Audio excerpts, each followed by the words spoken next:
subject of purification of the mind, we were discussing how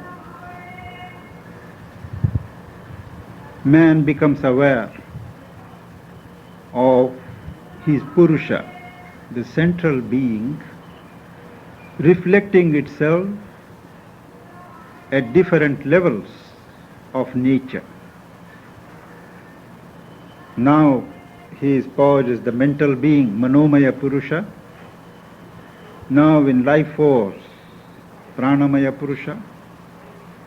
Now in the physical body, the Annamaya Purusha or the material being. These are all simultaneous positions taken by the soul on the different principles of existence. And common to them all,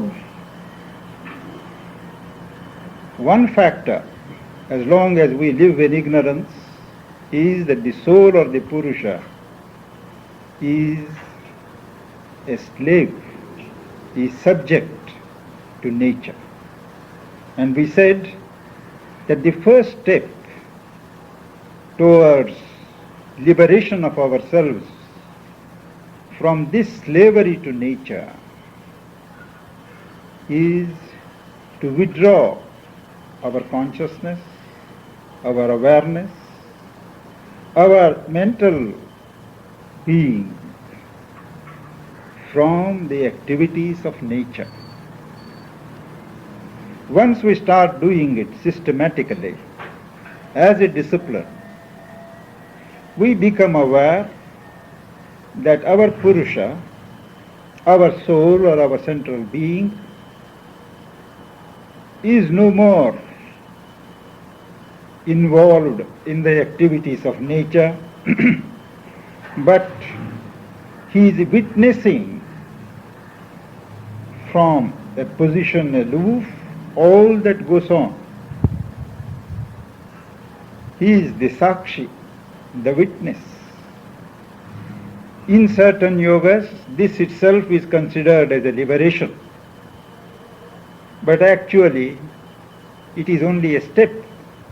The first step towards disinvolvement from nature and acquiring a positive poise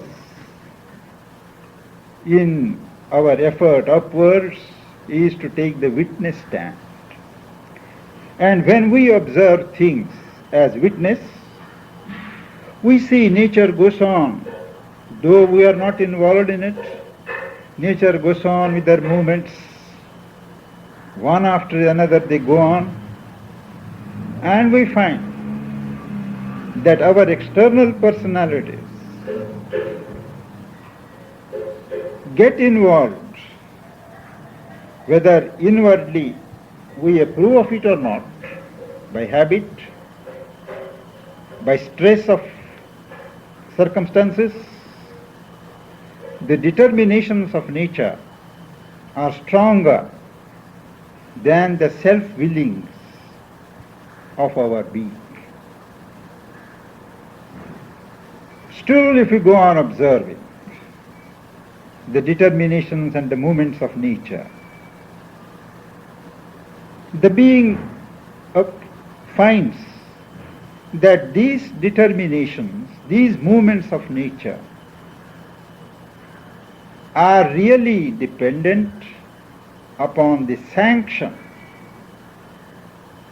the yes of the Purusha. Unless the sanction is there, the movement cannot go on.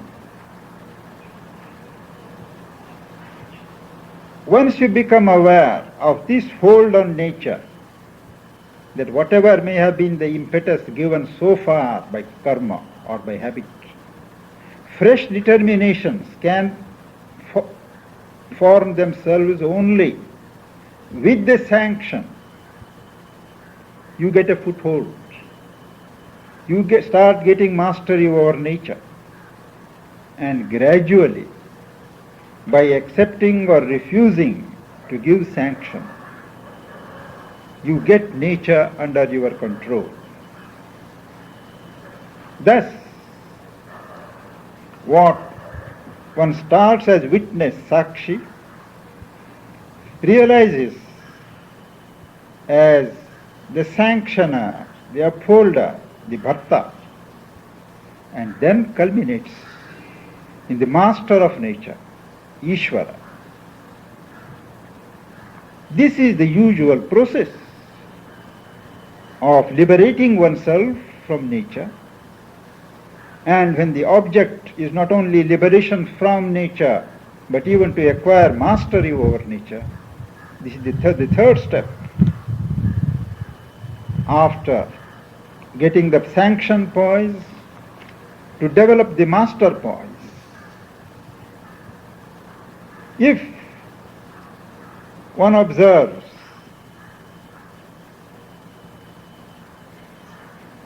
that there is scope for free will in the determinations of nature, it is not false. But even the free will that most of us feel, the freedom to choose, the sense of freedom, that also turns out to be a part of nature's machinery. Providence has designed nature in such a way that its own decision, its own determination, it can present to you as if it is you are going to decide. Actually, the choice that is given to you is limited. It is partly determined by the past events. What has happened in the past, they create certain habitual movements, grooves, tendencies, what we call samskaras, and they incline your mind in a certain direction.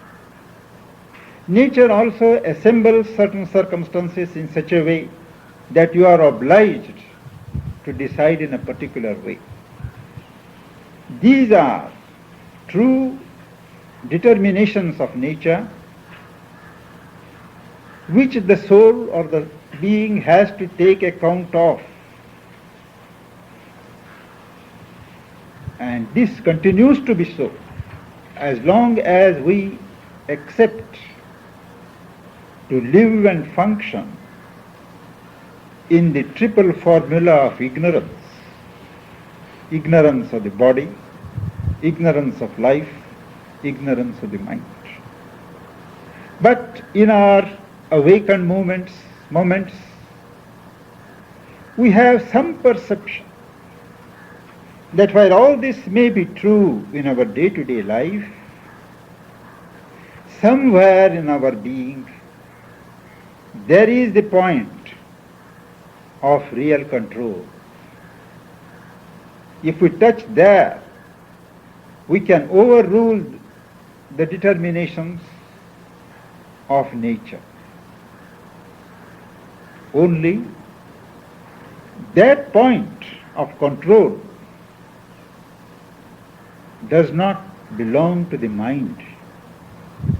It is outside the mental range. It is in the realm of the spirit, spiritual consciousness, or something higher than the mind, the realms of the supermind. Only when we go deep into the spirit or high above and cross the mental border do we get near the possibility of exercising real control over nature. Even those who do not admit the necessity of achieving the supermind and are content to develop the spiritual consciousness to their utmost, they feel the freedom of the central being reflected in the spirit. And they do exercise. Yogis, sadhaks, seekers, who have found a lodging into the spirit, they gain control over nature to a certain extent. More control is when they are completely identified with the spirit. But this identity with the spirit in traditional yogas takes place only in conditions of trance. And in conditions of such trance, activity is not possible. So, they ruled out the possibility of practical control over all movements of nature as long as one stays in the body which is subject to the rule of ignorance.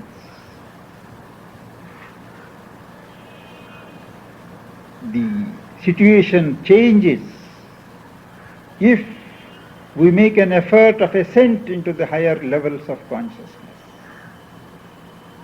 If we go beyond the highest levels of the mind and get into the supramental poise, just as we are now poised in the mind, the life and the body, if by yoga we gain access to the Gnostic levels, the level of truth consciousness of which Sri Aurobindo speaks, and build up some kind of identity with that consciousness, we become free. We become Swarat, no longer slave to nature. But even there, the whole difficulty in proceeding is due to the ignorance and the shadow of ignorance which sticks to us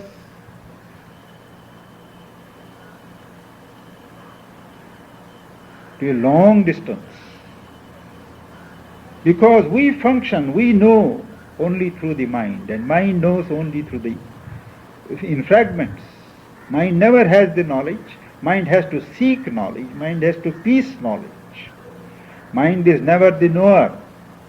Mind cannot know nature. Mind is not the jnata. The way out is to develop the mind, to drop the mind into the vijnana, into the supermind. When your habitual poise in the mind as the manomaya purusha yields to a new poise in the vijnanamaya purusha, in the supermind, then you have the knowledge. Knowledge gives the power, and power gives the control.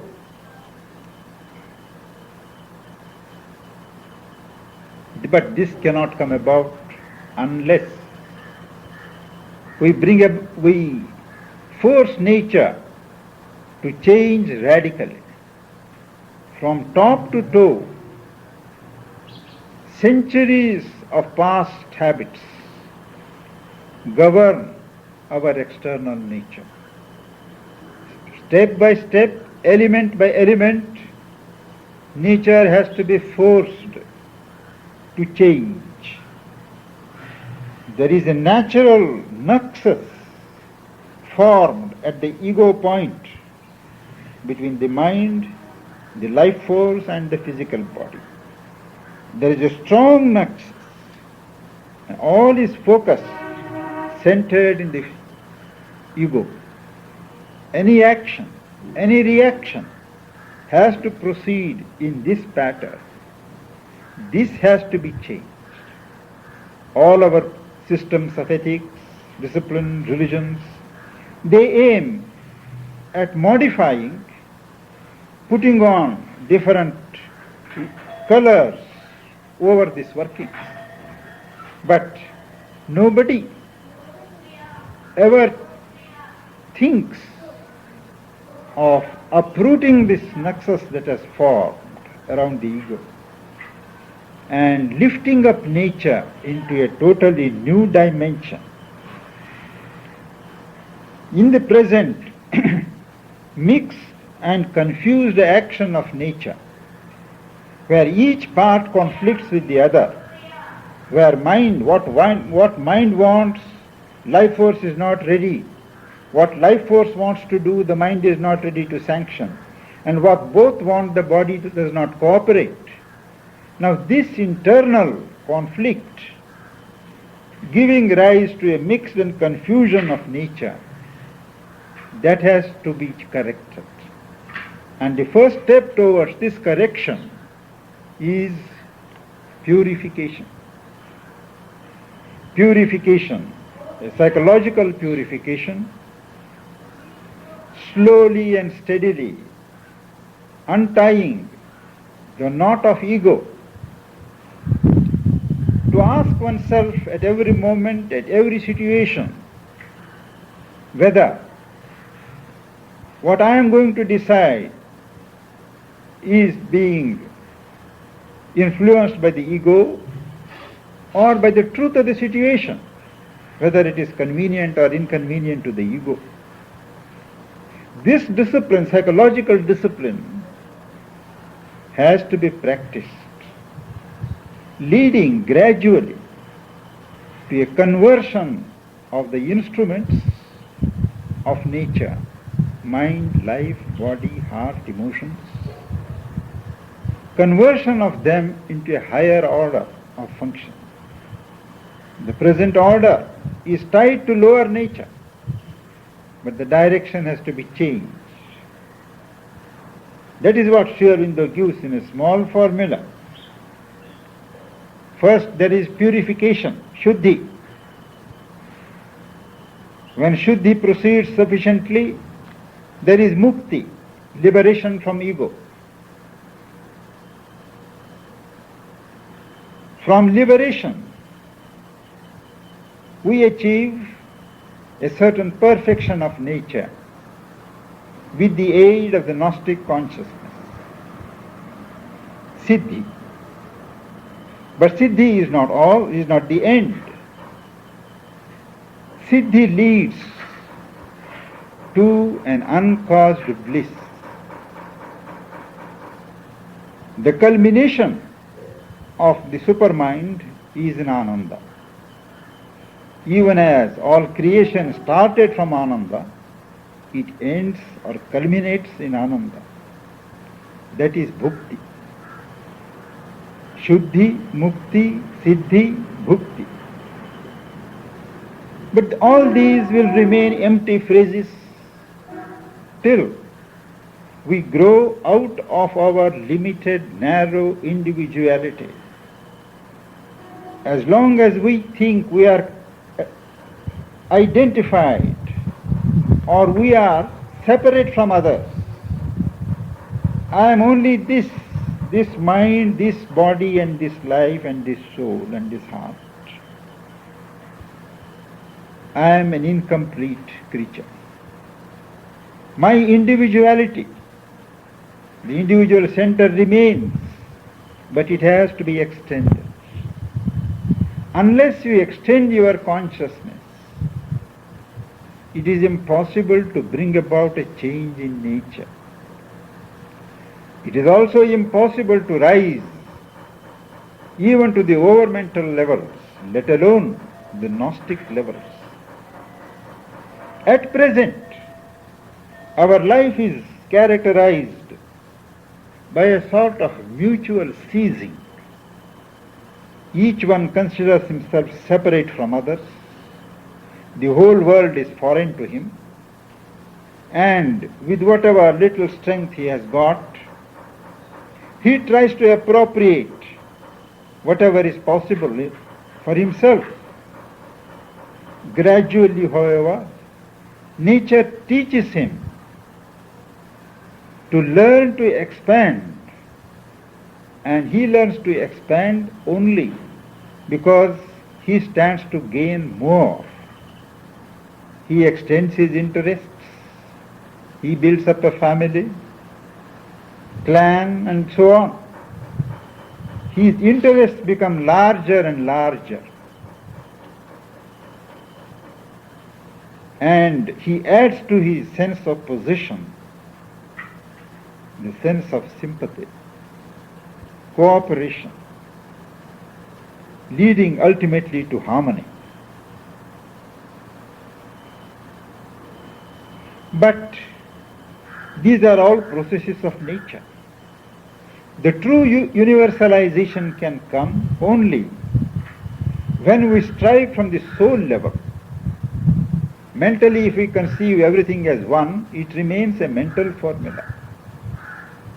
There has to be a practical change in our day-to-day relations, which can come only when we tackle the problem at the soul level. We must feel at the soul level, at the psychic level, that we are one with others. We embrace the whole of the universe in our consciousness. And the true unity, universal feeling, universal consciousness can be built only through the soul.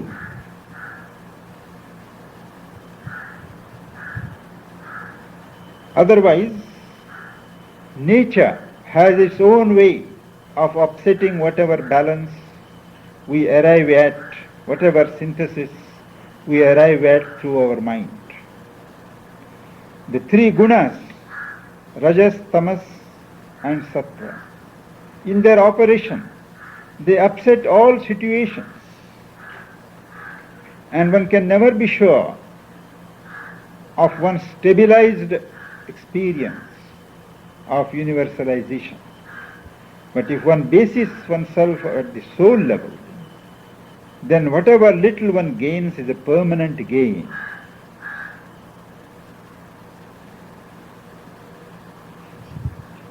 And as this universalization of individuality proceeds, and one gets away from the operations of the gunas of nature, one puts on the nature, the higher nature of the supramental being.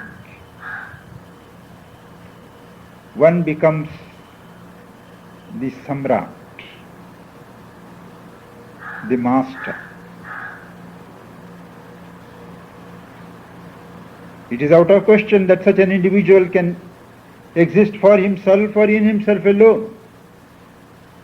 It is a universal and a global consciousness that flows through whoever is open, whoever is identified in soul with it, and whatever help is needed elsewhere, whatever vibrations are needed to heal or to uplift, they flow without so much as an outer knowledge and an outer sanction from the person concerned. For the individual, the whole universe becomes his empire, and the Gnostic consciousness, the Gnostic delight, the Gnostic power, the Gnostic will flow through him over the rest of humanity.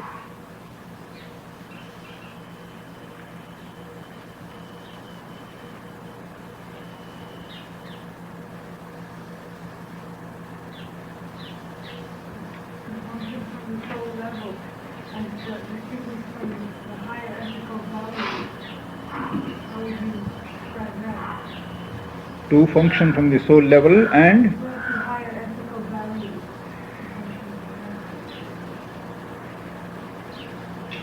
the ethical values do not contradict soul values.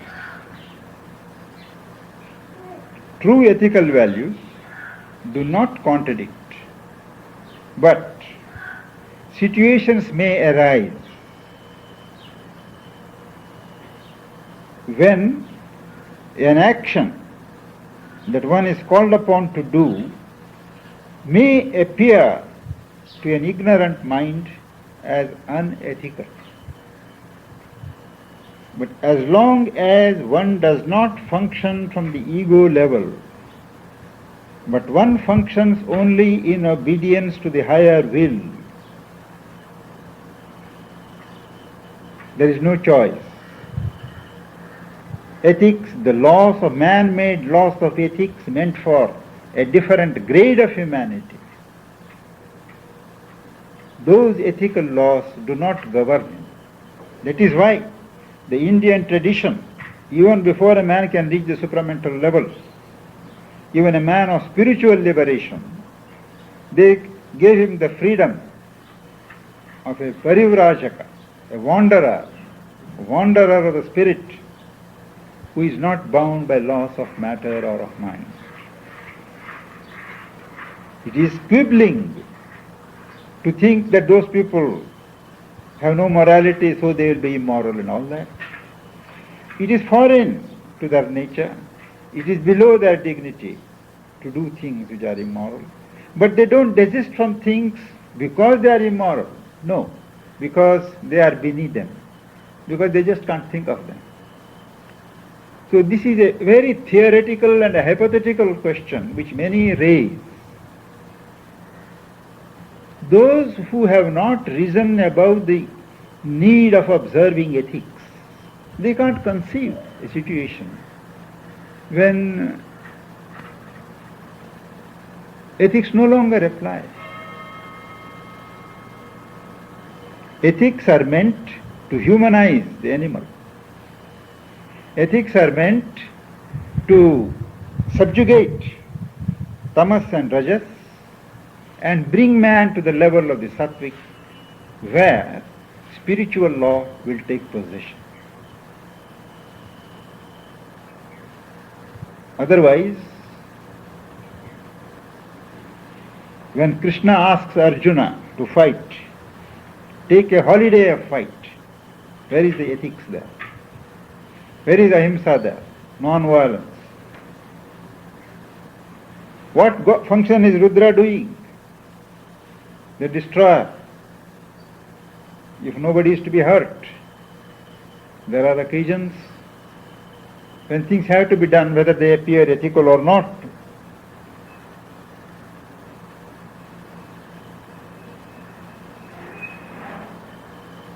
There is the question, the famous question which Gandhi had raised of euthanasia. That is, a cow was suffering. Doctors say the cow can't live. But are you going to allow the cow to groan in agony till it dies, or are you going to put it to sleep? Big controversy there was. I was a student at that time. In Harijan or Young India, there was a huge controversy. I don't remember what Gandhi did afterwards. Do you remember? Yes, he allowed it. He allowed it to be slept. Now, Sri Aurobindo says differently. He says, in this thing, it is not so much the pity for the animal that moves you as your nervous inability to stand the sight of that suffering. So it is for yourself, out of consideration, great consideration for yourself, that you are thinking you are relieving the animal from suffering. But she asks, what does the soul of the animal feel about it? Could it not be that the soul has chosen intense suffering in order to do its round turn in evolution more quickly? One has to ask the soul. Until one has the knowledge of what the soul wants, one has no right to take away the life. He says, for all that you know, the soul may be still sticking to life in spite of the pain. The will to life is there at all levels. So where is the question of ethics here? Ethics is a double-edged knife. It can work both ways. There's a modern equivalent of the Gandhian dilemma. I don't know if you read it. It was in one of the news magazines a few weeks ago. So it's sort of, I wonder if you comment. But were the patients consulted? They apparently they couldn't be consulted. They were so far out of it. Yes. That's what the article implied. I thought that was the only thing that could be done. Not to do anything, leave it to nature. That was his position. Leave it to nature. Yeah. Mother also, I remember, in some cases, she asked medicine to be stopped so that everything could happen according to the wishes of the soul without interference from the human end.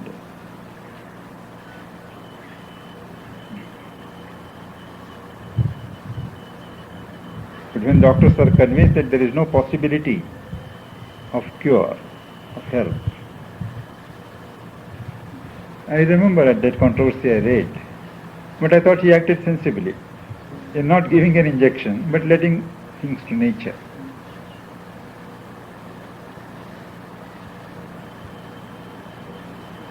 Because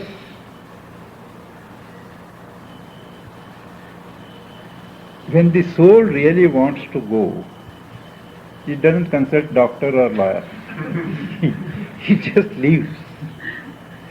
There have been cases, as I said once before, that number of people when they were ill, when they were suffering, they wrote letters to mother saying that please relieve us, we are a burden to everybody, to those around us, we have no interest in living, we will come back in a new body, we will come back in green group and join the playground, all that they said. And mother said that she sent a force to help the soul to go. But the force came back. Because she said, those